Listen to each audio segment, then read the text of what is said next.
अस्सलाम वालेकुम। Programme special talk में मियां सैफुर रहमान हाज़िर खिदमत। सियासी उफ़्क़ पर, पाकिस्तान के सियासी उफ़्क़ पर बड़ी गहमा गहमी है। ज़ाहिर है इलेक्शन की आमद है। इधर पाकिस्तान मुस्लिम लीग नून के जो कायद हैं मियां नवाज शरीफ, उनको अल एवनफील्ड रेफरेंस में और दीगर एक और भी हमारा वहाँ पे केस था उसमें भी, और उनको अदालतों की तरफ से बाकायदा बाज़ाब्ता तौर पे पूरी लीगल कार्रवाई के बाद रिलीफ भी मिल रहा है। इसके साथ साथ बाकी जो उनके मद्दे मुकाबिल हैं, कुछ हरीफ पार्टियाँ हैं, हरीफ शख्सियात हैं, वहाँ भी अब बड़ा शोर व गुगा है और लेवल प्लेइंग फील्ड की भी बात की जा रही है। कुछ लोग कहते हैं जी लेवल प्लेइंग फील्ड कहाँ से मिलेगा, इलेक्शन कमीशन से, या क्या ये कोई इस्टेब्लिशमेंट का आशीर्वाद चाहते हैं ये जो लोग इसके जो नाक़िद हैं। तो इसमें आजकल बिलावल भुट्टो जो हैं चेयरमैन पाकिस्तान पीपल्स पार्टी, वो भी बड़े एक्टिव हैं। और अब पीटीआई का जो मैसेज जो कुछ लोग निकले तो उसमें तहरीक इस्तेकाम पार्टी भी है और दीगर पार्टीज़ भी अपनी अपनी जगह, JUIF भी इस सियासी मैदान में उतरी है और अपनी अपनी जगह MQM है, छोटी बड़ी तमाम जमातें, ANP है। गर्ज़ी है कि जितने भी पॉलिटिकल स्टालवर्ड्स हैं वो अपना अपना मैनिफेस्टो, अपना अपना प्रोग्राम, लोगों को कुछ अपना माजी, कुछ फ्यूचर की प्रोजेक्शन के साथ बातचीत कर रहे हैं। हमारे साथ स्टूडियो में आज मौजूद हैं जनाब वहीद गुल साहब। आप सीनियर रहनुमा हैं पाकिस्तान मुस्लिम लीग नून। जनाब हम आपको खुश आमदीद कहते हैं। और हमारे साथ स्काइप पर मौजूद हैं रियाद से, सऊदी अरब से, रियाद के पाकिस्तान पीपल्स पार्टी के जनरल सेक्रेटरी जनाब अदील राना साहब। अदील राना साहब, आपका भी बहुत शुक्रिया कि आपने हमें टाइम हमारे लिए स्पेयर किया। जनाब वहीद गुल साहब, एक तो मुबारकबाद कि इतनी पी काटने के बाद बिलाखिर एवनफील्ड रेफरेंस में बरीयत मिली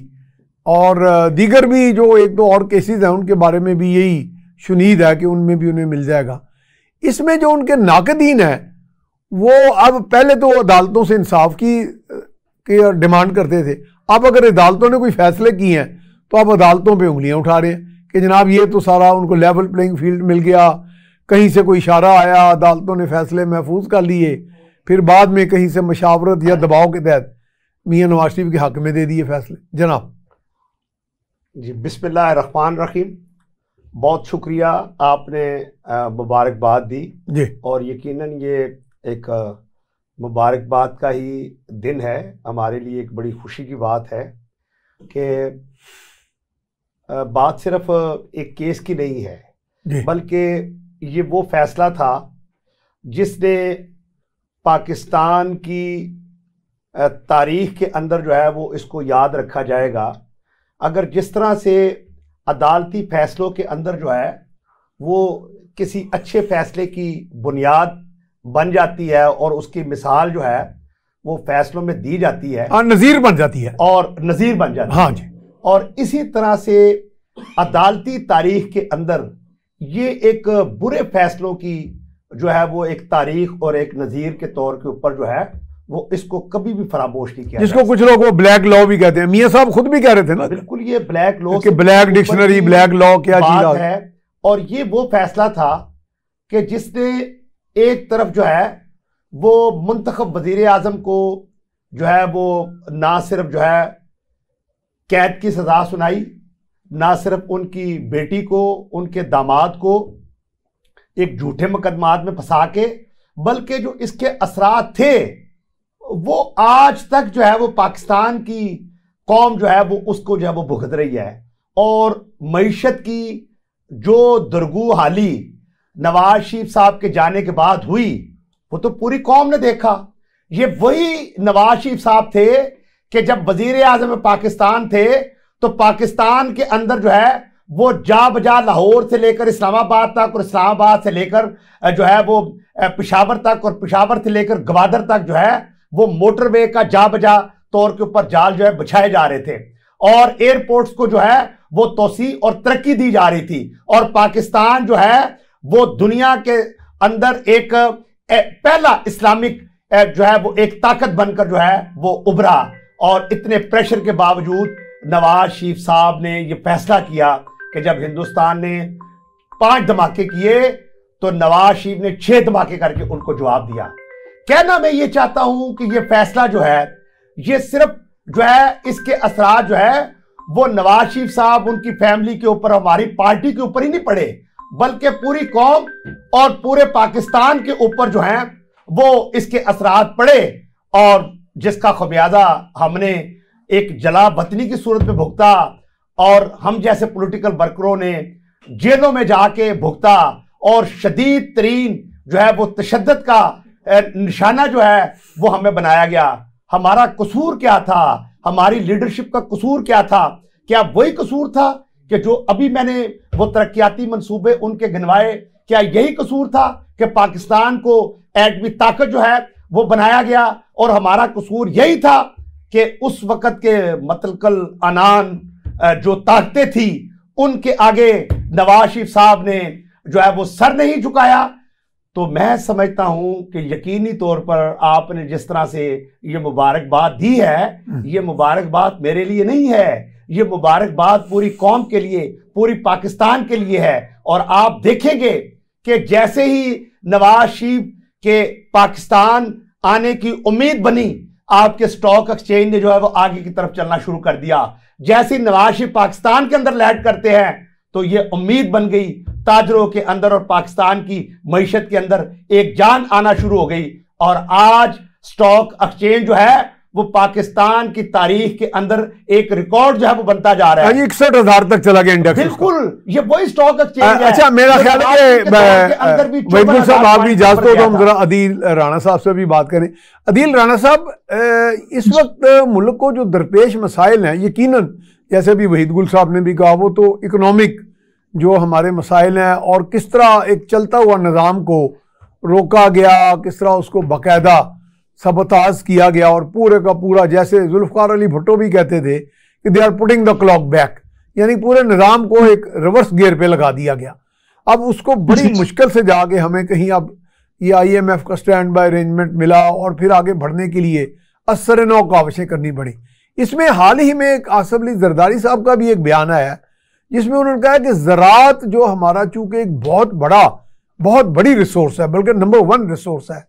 तो उस पर अगर फोकस किया जाए तो उससे बहुत सा सरप्लस पैसा वैल्यू एडिशन करके तो उससे पाकिस्तान के इकोनॉमिक जो मसाइल हैं उनमें से निकला जा सकता है। जनाब। Thank you very much sir, बहुत शुक्रिया। एक तो मैं आपने मुबारकबाद दी वहीदुल साहब को, बिल्कुल मैं उस पॉइंट से कुछ चीजें कहना चाहूंगा कि ये असल में निजाम की अभी तक कामयाबी नहीं हो सकी है अनफॉर्चुनेटली। जब ये डॉन लीग से मामला शुरू हुआ था, और जो अभी कल के उस पर, और अभी एक अल अजीजिया भी रेफरेंस रहता है, या मसला पर्सनालिटीज का, कुछ पर्सनालिटीज हावी हो जाती हैं। ये भी निजाम नहीं जीता, लेकिन लोग जो हैं वो अपने जो मोहरे हैं वो हिला जुला रहे हैं। उस वक्त भी गलत था, और इमरान खान की दफा भी गलत है, और अभी भी जो है अगर निजाम बेहतर हो जाए तो बहुत बेहतर है, बजाय इसके कि हमारे जजेस प्रेशर में आके कभी खिलाफ फैसला दें और कभी हक में फैसला दें। तो People's Party chartered of democracy जो हुआ था बेनजीर साहब और नवाज शरीफ साहब के दरमियान, और उसमें बाकी पार्टीज भी शामिल थी, उसका यही मकसद था कि निजाम को और चलने भी दिया जाए और बेहतरी की तरफ माइल किया जाए, बजाय इसके कि किसी एक शख्स की पसंद या नापसंद के ऊपर लोगों की सिलेक्शन या डी सिलेक्शन हो। तो ये तो सर एक पॉइंट ऑफ व्यू है। जरदारी साहब बिल्कुल बार बार उन्होंने, पाकिस्तान एक एग्रीकल्चरल कंट्री है, उन्होंने 2 चीजों के ऊपर बड़ा फोकस किया है। एक तो पाकिस्तान के पास मैन पावर बहुत ज्यादा, 180 मिलियन या अभी तो 240 मिलियन लोग जो हैं वो यहाँ पर मौजूद हैं, जो कि बहुत बड़ी रिसोर्स हैं। और उसके बाद हम एक एग्रीकल्चरल कंट्री हैं, हमारे पास जो कराक्रम का और हिमालय का जो पानी आता है, जो दरियाओं का पानी आता है, वो हमारे खेतों को सैराब करता है, और उसके बाद फिर मादनियात। तो मेरा ख्याल है ये बहुत अच्छा उनका पॉइंट है जरदारी साहब का। मेरा ख्याल है जनरली इन तमाम कुव्वतों को, इतनी अच्छी सोच के लोगों को साथ लेके चलना चाहिए, और इन तमाम रिसोर्सेज को पाकिस्तान के मफाद के लिए इस्तेमाल करना चाहिए। जी बिल्कुल सही है। अच्छा, ये आपने कहा वहीदुल साहब के जैसे मियां नवाज शरीफ साहब की आमद से वो मुआशी हमारे यहाँ एक ऐसे इंडिकेटर इशारिये मिल रहे हैं, ऐसा इंदिया मिल रहा है कि ये हुकूमत जो है ये आके, अगर ये हुकूमत में आते हैं, ये तो वोटर ने फैसला करना है ना जी, तो हुकूमत में अगर आते हैं तो ये मुआशी एजेंडे को आगे लेकर चलेंगे। ये मैं अगले दिन मैंने इसाक डार साहब से भी रब्ता किया, मुबारकबाद भी दी, और मैंने कहा जी कोई थोड़ा बहुत आइडिया अगर हम आवाम से शेयर करें, तो कहते हैं कि हम अभी पब्लिक नहीं कर रहे, हम उस पर काम कर रहे हैं। तो आपका क्या ख्याल है कि आम वोटर को भी ये एतमाद है इस बात पे कि यहाँ पे काम अब किया जाएगा, लोगों को रोजगार मिलेगा, बजाय कि सिर्फ खोखले नारे जो एक हमारे यहाँ ये भी एक वतीरा रहा और जिससे पूरे का पूरा सिस्टम ही बिल्कुल धर्म भरम होकर रह गया। जी देखिए, पिछले दिनों भी अभी ख्वाजा साद रफीक साहब ने बड़ी एक खूबसूरत बात जो वो की और उन्होंने ये कहा कि अवाम को चाहिए ये कि वो चेहरों की बजाय जो है वो किसी भी पार्टी के मंशूर को देखे कि उसका मंशूर जो है वो क्या कहता है, ठीक है, और फिर उस मंशूर के तहत अगर उसको आप इक्तदार के अंदर लेकर आते हैं और उसके बाद जो है वो 1 साल के बाद उसका जो है वो रिव्यू होना चाहिए कि इसके ऊपर जो है वो इस पार्टी ने वो कितना अमल दरामद किया। हाँ। अगले साल फिर करना चाहिए और फिर 5 साल के बाद जो है वो उसका एहतसाब हो सकता है कि आया जो कौम को जो है वो नारा दिया गया था उस पर अमल दरामद हुआ या नहीं हुआ। ये तो देखिए आप जैसे 1 करोड़ नौकरियों वाला वो तो नहीं आप कह रहे। मैं वही तो मैं कह रहा हूं कि अगर 50 लाख घर एक पार्टी जो है अगर इमरान खान साहब ये कहते हैं कि मैं इतने लाख जो है वो नौकरियां दूंगा और इतने करोड़ जो है वो मैं घर बनाकर दूंगा, तो फिर कौम का ये हक बनता है कि वो उनसे पूछें कि जनाब आपने ये नारा दिया था हमें, नौजवान उनसे पूछें तो फिर इसके ऊपर अमल दरामद जो है वो क्यों नहीं हुआ। फिर वहां तो आलम यह है ना कि पंजाब जैसे सूबे के अंदर जो है वो आप बुजदार साहब जैसे कोई चीफ मिनिस्टर बना के आप ये तवक्को करें कि वो जो है वो नौकरियां जो है वो क्रिएट करेंगे, वो आप ये तवक्को करें कि वो लोगों को घर बनाकर देंगे। फिर तो यही होगा कि जो कुछ इस कौम के साथ हुआ कि जो नौकरियां जो लगे भी हुए थे लोग वो भी अपनी नौकरियों से जो है मईशत की बर्बादी के साथ जो है उनकी जॉब जो है वो खत्म होना शुरू हो गई। तो मैं समझता हूं कि जो बात आपने कही कि अवाम इस बात को एक्सेप्ट करेंगे, देखिए अवाम ने जो नवाज शरीफ साहब का जब वो चीफ मिनिस्टर पंजाब थे तो उस वक्त का दौर जो है वो उनको बड़ा बाखूबी याद है, और जब वो प्राइम मिनिस्टर बने हैं और शहबाज शरीफ साहब चीफ मिनिस्टर बने हैं तो बड़ा बाखूबी जो है वो उनको याद है कि किस तरह से जो है वो इस पार्टी का और इस लीडरशिप का जो है वो एक आम बंदा जो है वो महवर है। लेकिन वही आपको 16 माह का जो टेन्योर है उसमें लोग बहुत 16 माह का जो टेन्योर है मैं उसके ऊपर भी बात करता हूं, लेकिन जो आपने सवाल किया मैं उसका पहले जवाब दे दूंगा आपको कि नवाज शरीफ साहब के दौर के अंदर जो है वो सबसे पहले रोजगार स्कीम जो है वो लेकर आए कि ताकि एक आम आदमी को जो है वो टैक्सी चला के बस चला के और जो है वो अपना रोजगार का बंदोबस्त कर सके, और अगर जो बिजनेस चल रहे थे उनके अंदर भी जो है वो उनको वो फाइनेंशियल सपोर्ट जो है वो दी जाती थी। इसी तरह से हेल्थ कार्ड का क्रेडिट लेने की बहुत कोशिश की पीटीआई ने, लेकिन आप तो मियां सैफुर रहमान साहब आप तो एक ऐसे शोबे से वाबस्ता हैं कि जहां आप अंदर की बातों को निकालते हैं और आने वाली चीजों को आपकी नजर जो है वो देख रही होती है। आपको याद होगा कि नवाज शरीफ साहब भी वो पहले वजीर आजम थे कि जब उन्होंने डीजी खान के अंदर जो है वो उन्होंने जो है वो इस हेल्थ कार्ड का अजरा जो है वो किया, और इसी तरह से 24 घंटे की जो इमरजेंसी थी वो पहली दफा हमारी हुकूमत के अंदर भी जो है वो उसको फ्री ऑफ कास्ट किया गया कि इमरजेंसी जितनी है वो उनके अंदर अगर बंदा जाए तो उसको कोई उनसे जो है वो पैसे फ्री जो बंदा इमरजेंसी के अंदर जाएगा, और अस्पतालों में इस्लाहात लेकर आएंगे। और इसी तरह से शहबाज शरीफ साहब ने जब दानिश स्कूलों की बुनियाद रखी तो उसके ऊपर उनको बहुत क्रिटिसाइज हुआ, लेकिन उन्होंने दानिश स्कूल रख के वो पाकिस्तान की तरक्की की बुनियाद थी। ये मैंने ट्रैवल किया हुआ, आज आप देखें आपने ट्रैवल किया है, वो कौम को बताएं कि वहां किसी एमपीए एमएनए किसी मिनिस्टर किसी ताजर और किसी इंडस्ट्रियलिस्ट का बेटा और बेटी दाखिल नहीं हो सकते। उसका मेरिट एक ही है कि उसके अंदर यतीम बच्चा और गरीबों के मजदूर का बच्चा और बच्ची जो है वो दाखिल हो सकते हैं, और उसकी एजुकेशन का लेवल जो है वो एचईसन से कम किसी सतह का भी नहीं है। और उसका जो बोर्डिंग हाउस है वहां जो खाने का म्यार है वो मैं नहीं समझता कि कहीं बहुत अच्छे होटल से जो है वो उसको तशबीह दी जाती है। और जो प्रोटोकॉल आज उस यतीम बच्चे और बच्ची को हासिल है जिसकी बुनियाद के ऊपर आज वो दुनिया के अंदर पाकिस्तान का वो बच्चे वहां से निकलकर नाम रोशन कर रहे हैं, वो अमेरिका में जाते हैं तो वहां से वो गोल्ड मेडल जो है वो लेकर आते हैं। अदील राणा साहब, आज बिलावल साहब ने भी ये बात की है और तकरीर करते हुए यौम तासीस एक जगह पे वो खिताब कर रहे थे और उन्होंने भी यूथ पे फोकस किया है। ये शहबाज शरीफ साहब भी बिलखुसूस ये यूथ का बड़ा जिक्र करते रहे, उनको यहाँ से ऑक्सफोर्ड यूनिवर्सिटी भिजवाया, कैम्ब्रिज भिजवाया, ओरिएंटेशन कराई। तो ये जो मेरा ख्याल है यूथ के लिए तो ये अच्छी खबर है कि तमाम बड़े लीडर, तमाम बड़ी पार्टियां जो हैं अब वो फोकस कर रही हैं कि ये जो आपके पास एक इंसानी तवानाई का इतना बड़ा एक समंदर मौजूद है, ये पोटेंशियल इतना मौजूद है, उसको अगर हम प्रॉपर्ली एक्सप्लॉयट करें, हार्नेस करें इस एनर्जी को, तो मुल्क की तकदीर बदल जाएगी, बजाय कि हम लोगों के आगे, IMF के आगे हाथ फैलाएं। जी बिल्कुल सर, वेल सेड सर, बिल्कुल ऐसा ही है। गवर्नमेंट्स को इस तरफ जाना चाहिए और यूथ ही के हाथ में कुंजी। अगर हम इस वक्त देखें तो हमारे कोई 65% जो आबादी है वो 30 साल से कम उम्र की है जी। तो इसका ये मतलब है कि हम ये उनके पास, उनको भी हम तैयार भी कर सकते हैं और फर्दर जो हमारे फ्यूचर गोल्स हैं उनके लिए भी तैयार कर सकते हैं। तमाम पार्टीज को अपने मंशूर में ये बात शामिल करने की जरूरत है कि वो यूथ को एक बेहतरी के मौके दें। उनकी स्कूलिंग से लेके दानिश स्कूल बिल्कुल ठीक है, एक अच्छा एस्पेक्ट है, लेकिन ये इसको डिसरप्ट होना चाहिए, इसको मजीद फैलना चाहिए, इसमें कोई दो राय नहीं है। और इसी तरह स्कूलों से लेके यूनिवर्सिटीज और उसके बाद नौकरियों की जो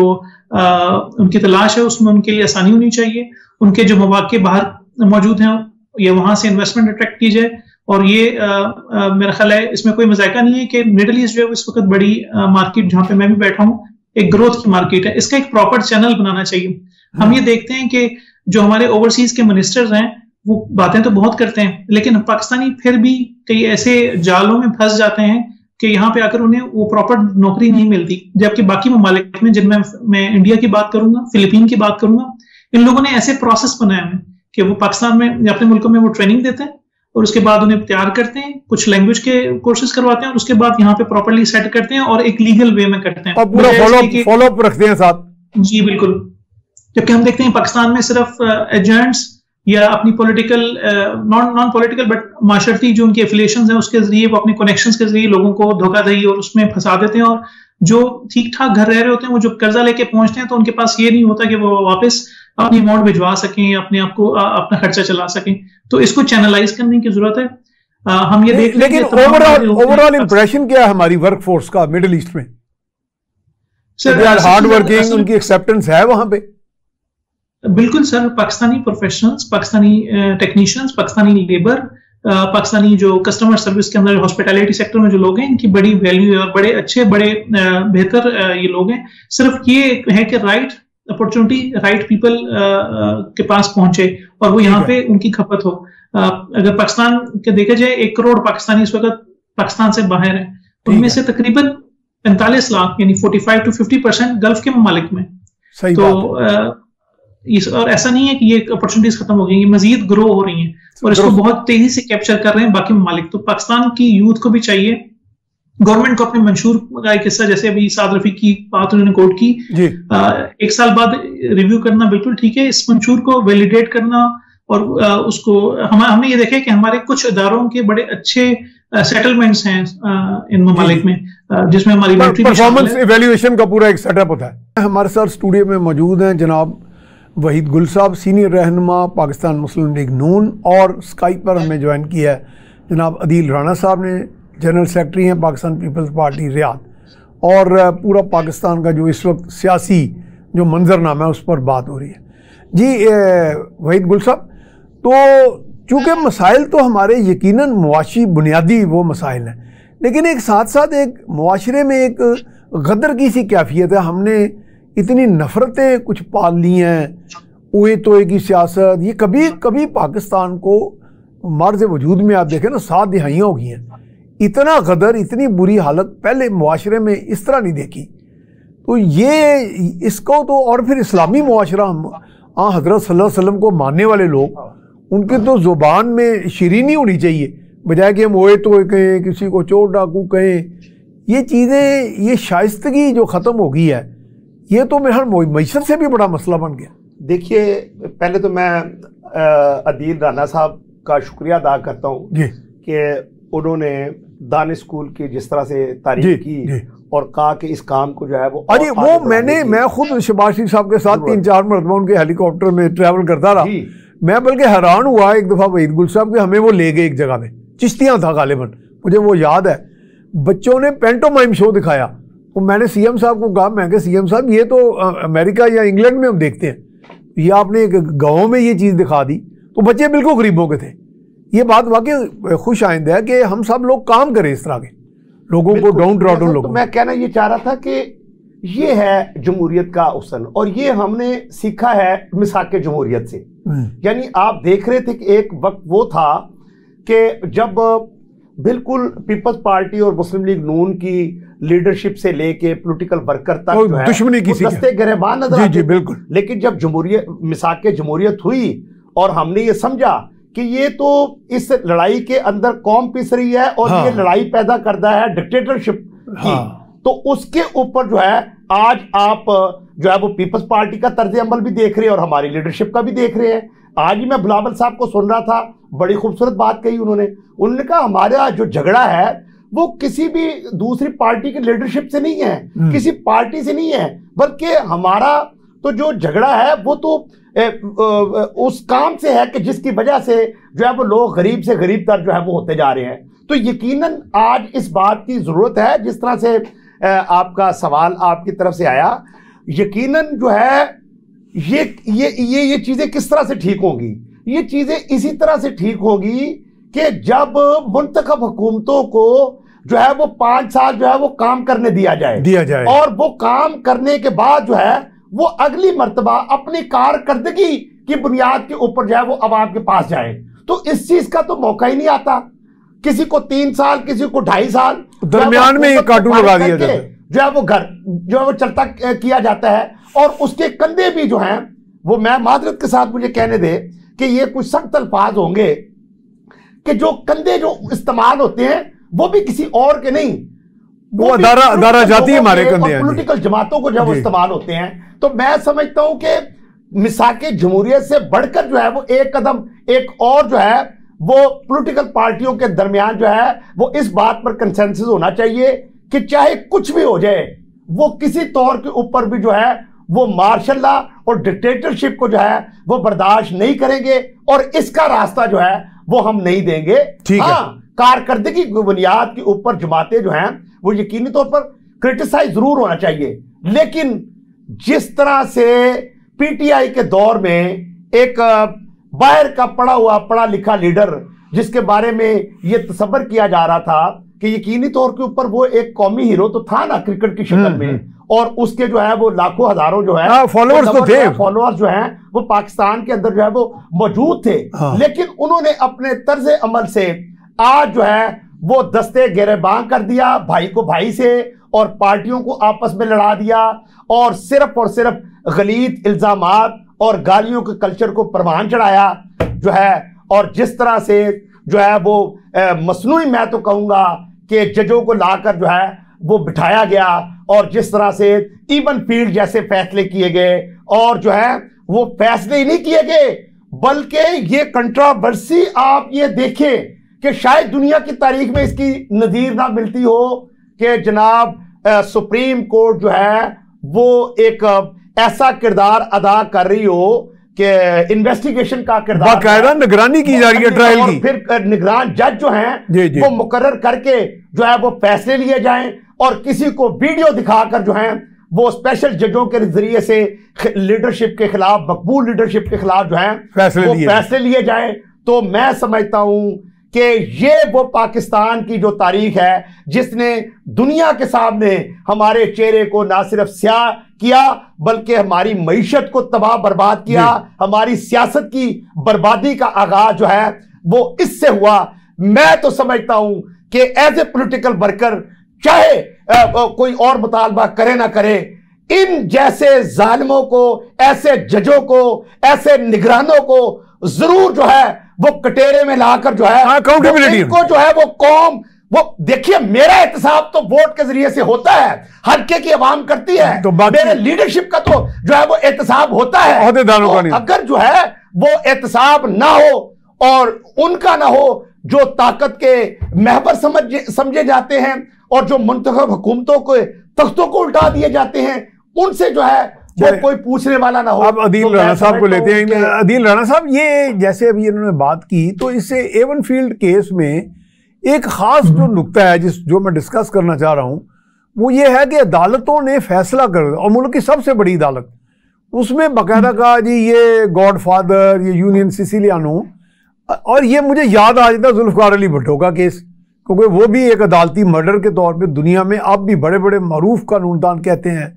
एक आध जज साहब थे, उनसे मैंने बराह रास्त भी सवाल किया, उन्होंने कहा जी वाकई हम पर दबाव था, वो फैसला हमारा एक बड़ा स्याह बाब है हमारी जुडिशल हिस्ट्री का। तो ये जो तजावज़ है जिसमें डिक्टेटरों को बाकायदा इजाज़त दे दी जाती है कि आइन में आप तरामीम भी कर सकते हैं, ये तर्ज अमल जो है ये भी मेरा ख्याल है इसने हमारे यहाँ बहुत ज़्यादा यानी जो नुकसान पहुँचाया हमारे मईशत को, मुआशरे को, सियासत को गदला दिया है। जी सर, इसमें बिल्कुल मैं आज पीपल्स पार्टी अपना 56वां यौम तासीस भी मना रही है, तो एक हमारी जो सेटिंग्स होती हैं पीपल्स पार्टी की, वो बेसिक तरह के स्टडी सर्कल्स होते हैं, और उसमें हम एक दूसरे को पॉलिटिकल हिस्ट्री से रोशनास करवाते हैं, बताते हैं और अपने आप को भी रिवाइज करते हैं। तो बिल्कुल ऐसा ही है सर, इन्होंने हमेशा डिक्टेटरों ने जो है एस्टेब्लिशमेंट ने रोल प्ले किया पाकिस्तानी जो आम लोगों का मफाद है उसके खिलाफ। और अगर अब चाहे वो मौलवी अनवारुल हक था, वो उस वक्त भी गलत था, अगर वो इफ्तिखार चौधरी ने कुछ किया तो वो भी गलत था, और अगर कोई भी पार्टी उस वक्त उनके इफ्तिखार चौधरी के हक में बात कर रही थी या उनको मुराहत मिल रही थी तो वो भी गलत था। और बेसिकली अभी जो कल का डिसीजन हुआ है ये बेसिकली कोई अवामी, हम ये नहीं कहेंगे कि ये पूरा एक सिलसिला रहा, बिल्कुल एक दुआएं रही, साथ की चीजें होनी चाहिए, लेकिन बेसिकली ये रिवर्सल ऑफ एस्टेब्लिशमेंट स्टांस ही हुआ है। एस्टेब्लिशमेंट ने जो गलती की थी या जो पहले करवाई गई उसको उन्होंने रिवर्स किया, उसको ठीक किया। लेकिन मसला हमारे लिए, पॉलिटिकल क्लास के लिए ये है कि हम लोगों की एनर्जीज, हमारी फोर्सेस, हमारी कौम की एनर्जी, हमारे प्राइम टाइम टॉक शोज, हम जो मीडिया पे गुफ्तगू करते हैं, हमारा सारा जो एनर्जी है वो इस पे चली जाती है कि हम इनको डिस्कस करते हैं उनकी, और हम बजाय इसके कि हम लोगों की माशी तरक्की पे बात करें, एजुकेशन पे, हेल्थ पे, एक्सपोर्ट्स पे बात करें, हम एस्टेब्लिशमेंट के इन हथकंडों के ऊपर बात करते हैं जो कि गलत है। मैं ये समझता हूँ कि जो इस वक्त जैसे हमने चार्टर्ड डेमोक्रेसी की बात की वहीद गुल साहब ने, मेरा ख्याल है अब एक इकोनॉमिकल सीओडी की जरूरत है, एक मुआशी। हाँ, ये मेरा ख्याल है साहब ने भी कहा था, चार्टर ऑफ इकोनॉमी। और मेरा ख्याल है आपके तो लीडर शायद इसी बात के कायल हैं कि जी सब मिलके, जैसे चार्टर ऑफ डेमोक्रेसी में भी तो ये स्पिरिट थी ना कि जी बार बार अपनी नफरतों में आप तीसरी कुव्वत को बुला लेते हैं तो सारा सिस्टम डिरेल हो जाता है। सही, अभी जैसे इस वक्त अगर हम अभी हवीद गुल साहब माशाल्लाह काफी जज्बाती लिहाज से हैं, पॉलिटिशियन है, बिल्कुल उन्होंने अपने जज्बाती लिहाज से, लेकिन हमारी एनर्जीज बजाय इसके कि हम बदलों के ऊपर आए, हम best revenge is the democracy, right. तो जमहूरियत, खराब तरीन जमहूरियत का एक ही हल है कि मजीद जमहूरियत, ठीक है। तो अभी उसके लिए हमें ये चीजें करनी पड़ेंगी। मैं इसमें बीबी साहब की एक हमारे लिए रोशन मिसाल है। मैं बेनजीर साहबा को एक पाकिस्तान की सबसे बड़ी लीडर समझता हूँ एक तरह से, कुछ मामला में भुट्टो सबसे भी बेहतर उन्हें रेट करता हूँ। उसकी वजह यह है कि उनको जो चैलेंजेस का सामना था अपनी टीनेज से लेके अपनी शहादत तक और उनके खानदान को, वो किसी और लीडर को नहीं करना पड़ा। उनकी तो 40 महीने की हुकूमत थी, लेकिन उन्होंने उसके अंदर भी अपनी अपोजिशन का मुकाबला किया, उन्होंने दिल बड़ा किया। उस वक्त भी अपोजिशन बहुत सख्त थी, जैसे कि वहीद गुल साहब ने भी कहा, बीबी साहिबा ने, उनकी जात के ऊपर अटैक होते थे, उन्होंने अपना दिल बड़ा किया, सीओडी किया उन्हीं फोर्सेस के साथ जो कि उनके खिलाफ थी। और अब मेरा ख्याल है हमें आगे बढ़ना चाहिए। जो भी लोग इस वक्त आपस में दस्तो गिरबान है, स्पेशली पॉलिटिकल क्लास, एस्टेब्लिशमेंट तो आसानी से नहीं सुधरेगी, उनको वो टाइम चाहिए होगा, लेकिन हमें आपस में हाथ मिलाने की जरूरत है ताकि हम लोगों के मफाद के लिए, एक कॉन्स्टिट्यूशन के लिए, जो हमारी जो डिवैल्यूएशन पावर जो 18वीं तरमीम में हमने मिलके की और जो हमने सदारत से असम्बलियों में इख्तियार दी, और अब हम असम्बलियों से लोकल गवर्नमेंट की तरफ इख्तियार देने की जरूरत है ताकि फवायद अवाम को पहुंचे। तो मेरा ख्याल है हमें इस रोड मैप पे अमल करना चाहिए ताकि हम कुछ बेहतरी करें। सही बात। अच्छा वहीद गुल साहब, ये लेवल प्लेइंग फील्ड क्या चीज बला है, ये थोड़ा एक्सप्लेन कर दें। इसका बड़ा चर्चा है। इससे बढ़कर लेवल प्लेइंग फील्ड जो है, अब शहबाज शरीफ साहब ने तो कल कह दिया जी हम अदालतों में पेश हैं, ये लेवल प्लेइंग फील्ड। मैं वही कहने वाला था, मेरे अल्फाज आपने मुंह से ले लिए कि अभी कल ही शहबाज शरीफ साहब जो है वो स्पेशल कोर्ट में पेश हुए, हम लोग, और उनका ये लेवल प्लेइंग फील्ड है, हम अदालतों में आ गए। तो मैं समझता हूँ कि अगर आज अदालतें आजाद हैं तो यही सबसे बड़ी इत्मीनान की बात होती है कि जब आपकी अदालतें आज़ाद हों तो मामला जो है बेहतरी की तरफ जाते हैं। हर किसी को हक है कि वो अगर वो समझता है कि उसको कोई लेवल प्लेइंग फील्ड का मतलब वो पता नहीं क्या लेते हैं, तो अगर उनको किसी बात पे ये इतराज आता है तो यकीनन उनको जो है वो दरवाजा अदालत का खटखटाना पड़ता है। और दूसरी बात यह है कि अगर बात पीपल्स पार्टी की जाए तो मेरा ख्याल है कि ज़का अशरफ साहब, हम वर्ल्ड कप भी हार गए हैं और उसके बावजूद जो है वो इस वक्त पीसीबी के जो है वो चेयरमैन जो है वो मौजूद है। तो इससे बड़ी तो मेरा ख्याल है लेवल प्लेइंग फील्ड जो है किसी और क्या होगी। अच्छा, ये अब कैप्टन साहब को भी हटा दिया गया है, बाबर आजम को भी हटा दिया गया है। अच्छा अदील राणा साहब, अब ये जो मैनिफेस्टोज आ रहे हैं इसमें जब आप बात करते हैं, वहीद गुल साहब भी, आप भी, कि एक हार्मनी हो आपस में, सियासी आपस में हम आहंगी हो, चलें अपना अपना मैनिफेस्टो होता है, अपना अपना एक नज़रिया भी होता है, लेकिन एक नज़रिया बुनियादी तो सबका होना चाहिए, वो यही है कि इस कौम की तकदीर को संवारना है और नीयत से संवारना है, दिन रात मेहनत करनी है, जहानत के साथ नौजवानों को साथ लेके चलना है, सन्नतों को, ज़राअत को तरक्की देनी है। मुझे याद पड़ता है जुल्फ़िकार अली भुट्टो के दौर में एक इंटेग्रेटेड रूरल डेवलपमेंट प्रोग्राम आया था, वो बड़ा कामयाब हुआ था, जिसमें एक पूरा जामे प्रोग्राम था कि जी रूरल जो है बाकायदा उसको तरक्की दी जाए और इंटेग्रेटेड सिस्टम हो। तो अब हमें ज़रूरत नहीं है कि इस तरह का मैकेनाइजेशन भी हो। वैसे तो ये हमारा यूएई और ये जो अब जाके कोई मुआहदे या MOUs हुए हैं कुवैत के साथ, तो उसमें फूड सिक्योरिटी का भी मुआहदा है, उसमें माइनिंग का भी है, IT का भी है, बैंकिंग का भी है। इसमें आप क्या प्रोस्पेक्ट्स देख रहे हैं आगे, यानी आप कौन सी समझते हैं कि आगे हुकूमतें हमारी लेके चलेंगी इस मिशन को? बिल्कुल सर, इसमें मेरा ख्याल है अगेन वही बात आती है कि जो अभी आने वाली हुकूमतें जिस तरह से एक ताना बाना बन चुका गया है एस्टेब्लिशमेंट में, मुझे नहीं लगता कि कोई भी पार्टी कोई सादा भी अक्सरियत हासिल करेगी, एक मखलूत हुकूमत ही बनेगी। और अगर मखलूत हुकूमत नहीं भी बनती तब भी अपोजिशन का साथ होना बहुत जरूरी है। तो कुछ प्रिंसिपल्स जरूर डिफाइन करने की जरूरत है, एक कह लें कि कुछ एक्टिविटीज, कुछ प्रायोरिटीज जिनके ऊपर हर हुकूमत को काम करना चाहिए, और उसमें आपस में चाहे जो भी पब्लिक के सामने करें, लेकिन उनके ऊपर जो गुफ्तगू है वो होनी चाहिए। अमेरिका की आप मिसाल लें, उनके यहाँ बहुत सख्त अपोजिशन आपस में थी, जंगें भी हुई साउथ और नॉर्थ की, लेकिन अल्टीमेटली उन्होंने वो आगे बढ़े उन प्रिंसिपल्स के ऊपर, उन्होंने लॉज क्रिएट किए और ताकि मजीद एंटरप्रेन्योरशिप हो। इसी तरह ये जो आप बाहर के ममालिक के साथ हमारी बातचीत कर रहे हैं, या आपने भुट्टो साहब के प्रोग्राम का हवाला दिया, उस हवाले से इन प्रोग्राम्स को चलने की जरूरत है। एक तो हमें उसके लिए पैसा लगाने की जरूरत है जो कि कहीं और पे खर्च ना हो ऐसे गैर जरूरी बजट के ऊपर, और दूसरा ये कि इन मुल्कों को चाहिए कि जो ताल्लुकात इस्तवार करते हैं बाहर के उनके साथ, उनके लिए पूरे एक सेटअप बने, एक कमिटीज बने जो इसके ऊपर काम करें और उसको लेके आगे चलें। हम ये देखते हैं कि जो हमारा माइनिंग का एरिया है उसके ऊपर, या माइनिंग का, IT का ये जो एरिया और इस पे स्टूडेंट्स भी हैं, वो तो 80% ऑफ रेवेन्यू ला सकते हैं, तो एटलीस्ट उसके ऊपर तो फोकस किया जाए।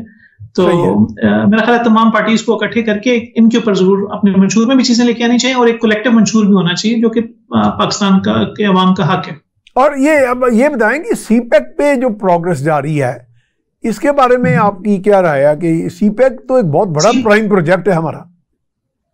सर उसमें भी ऐसा मैं ये समझता हूँ कि काफी हद तक चीजें हाईजैक हो जाती हैं, अनफॉर्चुनेटली समटाइम्स गवर्नमेंट भी करती है। पिछली गवर्नमेंट ने जैसे कुछ किया, कुछ हम ये भी देखते हैं कुछ एक इदारा जिसके बहुत ज्यादा स्टेक आ जाते हैं हर चीज में, वो बहुत ज्यादा चीजें ले लेता है। जैसे हम ये देखते हैं कि जो हमारी रोड्स हैं उनका इंफ्रास्ट्रक्चर सिर्फ और सिर्फ नेटो की सप्लाई ने खराब कर दिया था, और हमारी जो ट्रेन है वो बिल्कुल ही रैकेज में तब्दील हो गया, हम कुछ नहीं ले सके क्योंकि हम एक खास इदारे को पूरा रूट दे रहे थे। तो अब अगर अभी हम सिक्योरिटी की बात करें तो सिक्योरिटी एक ही उसके लिए एक स्पेशल इकोनॉमी करके उन्हीं के उसमें जा रहा है, और वो आम लोगों को फायदा नहीं दे रहा। तो मेरा ख्याल है कि उसका फायदा सिविलियंस तक पहुंचना चाहिए। सिर्फ एक इदारे को पहले बांट दिया जाए, उसके बाद जो बचा कुछ है अगर वो सूबों के पास या अवाम के पास आएगा, ऐसा नहीं होना चाहिए। तो अगर तो ये डायमेंशंस क्लियर हैं कि सिविलियंस को फायदा होना चाहिए, और जहां पे उनकी जरूरत हो वहां पे उनकी जरूरत ली जाए, अदरवाइज सीपैक को आगे बढ़ाया जाए, फिर तो चीजें आगे बढ़ सकती हैं। लेकिन अगर ये जैसे सीपैक में कुछ प्रोजेक्ट्स हैं, मसलन साहिवाल कोल प्लांट है, उसमें हमारे नौजवान इंजीनियर जो हैं वो एम्प्लॉय हैं और भी अनस्किल्ड लेबर भी है और दीगर इस तरह के जो प्रोजेक्ट्स, अगर ये आगे काम को बढ़ाया जाए तो मेरा ख्याल है रोजगार के मौके भी मिलेंगे, वेल्थ क्रिएशन भी होगी। बिल्कुल सर, बिल्कुल ऐसा ही है। अब देखिए ना, ये जो अगेन मैं वही कह रहा हूँ कि हमारा जो एनर्जी और फोर्सेस जो एस्टेब्लिशमेंट का मुकाबला करने के लिए कुछ जो गैर सियासी जो अदाकार हैं, जैसे जरदारी साहब ने कहा, उनका मुकाबला करने के लिए जब खर्च होते हैं तो फिर हम इन चीजों के ऊपर फोकस नहीं कर पाते। अगर नवाज शरीफ साहब की कंसिस्टेंसी चलती है, जैसे वहीद गुल साहब ने कहा 5 साल की एक कंसिस्टेंट गवर्नमेंट चले, वो अपनी पॉलिसीज को इम्प्लीमेंट करे, और उन्होंने तो कहा है कि जो भी आए वो चले, जो बिल्कुल ऐसे ही तो यही जो भी है होना तो यही चाहिए, 5 साल पूरे करें। अपोजिशन भी सपोर्ट चाहिए, क्योंकि मखलूत हुकूमत बने या अपोजिशन स्ट्रांग हो, चलना सबने मिलकर ही है, तभी पाकिस्तान का फायदा है, नहीं तो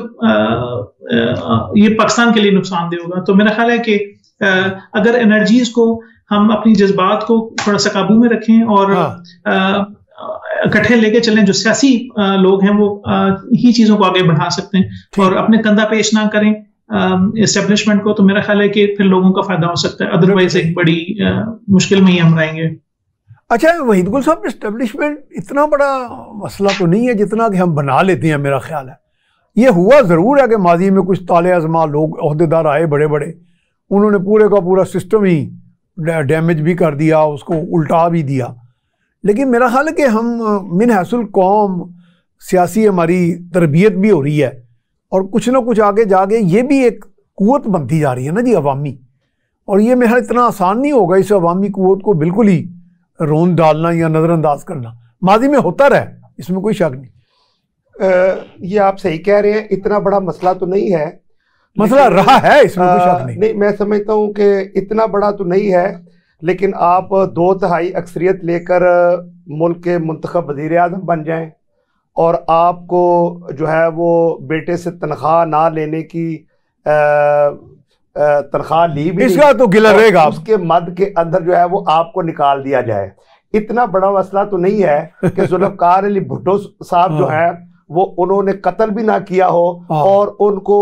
जो है वो सजा जो है वो फांसी के तख्तेदार के ऊपर चढ़ा दी जाए, तो मुंतखब वज़ीर आज़म को जो है वो जला वतना कर दिया जाए। इतना बड़ा मसला तो ये नहीं है। मसला ये तो आप बड़ा मसला जो है वो फिर उसके बाद जो है वो मुल्क की कोई भाग दौड़ भी संभालने वाला ना हो और मईशत को जो है वो बिल्कुल जो है तबाह और बर्बाद जो है, और फिर इधर उधर देखा जाए कि आप इसको संभालें। तो मैं समझता हूँ, और फिर ये हो तो फिर मैं समझता हूँ कि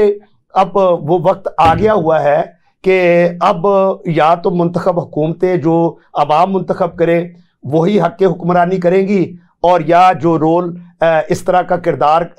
अदा करके और फिर जो है वो सामने भी नहीं आते और जिम्मेदारी भी नहीं लेते। मैं समझता हूं कि अब ये कौम अब ये फैसला जो है वो कर लेना चाहिए, और मैं समझता हूं कि अब एक सही सिमत की जानिब जो है मेरा ख्याल है कि फैसला हो चुका हुआ है, और वो चाहे वो जुडिशरी हो और एस्टेब्लिशमेंट हो, सब ने ये मिलकर ये फैसला किया हुआ है कि मुल्क को अब आगे की तरफ लेकर एक सही ट्रैक पे चला। आप देख रहे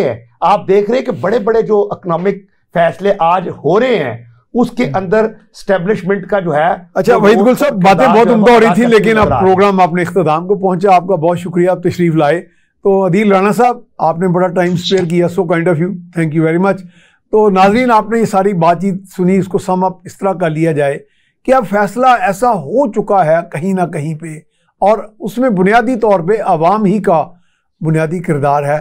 कि अब हमने वो इसको सही ट्रैक पे मुल्क को चलाना है, वो माजी के जो भी दाग हैं उनको अब मिटाना है और आगे बढ़ना है इन तमाम तर पिटफॉल्स का मुकाबला करते हुए, तभी हमारा मुल्क तरक्की करेगा।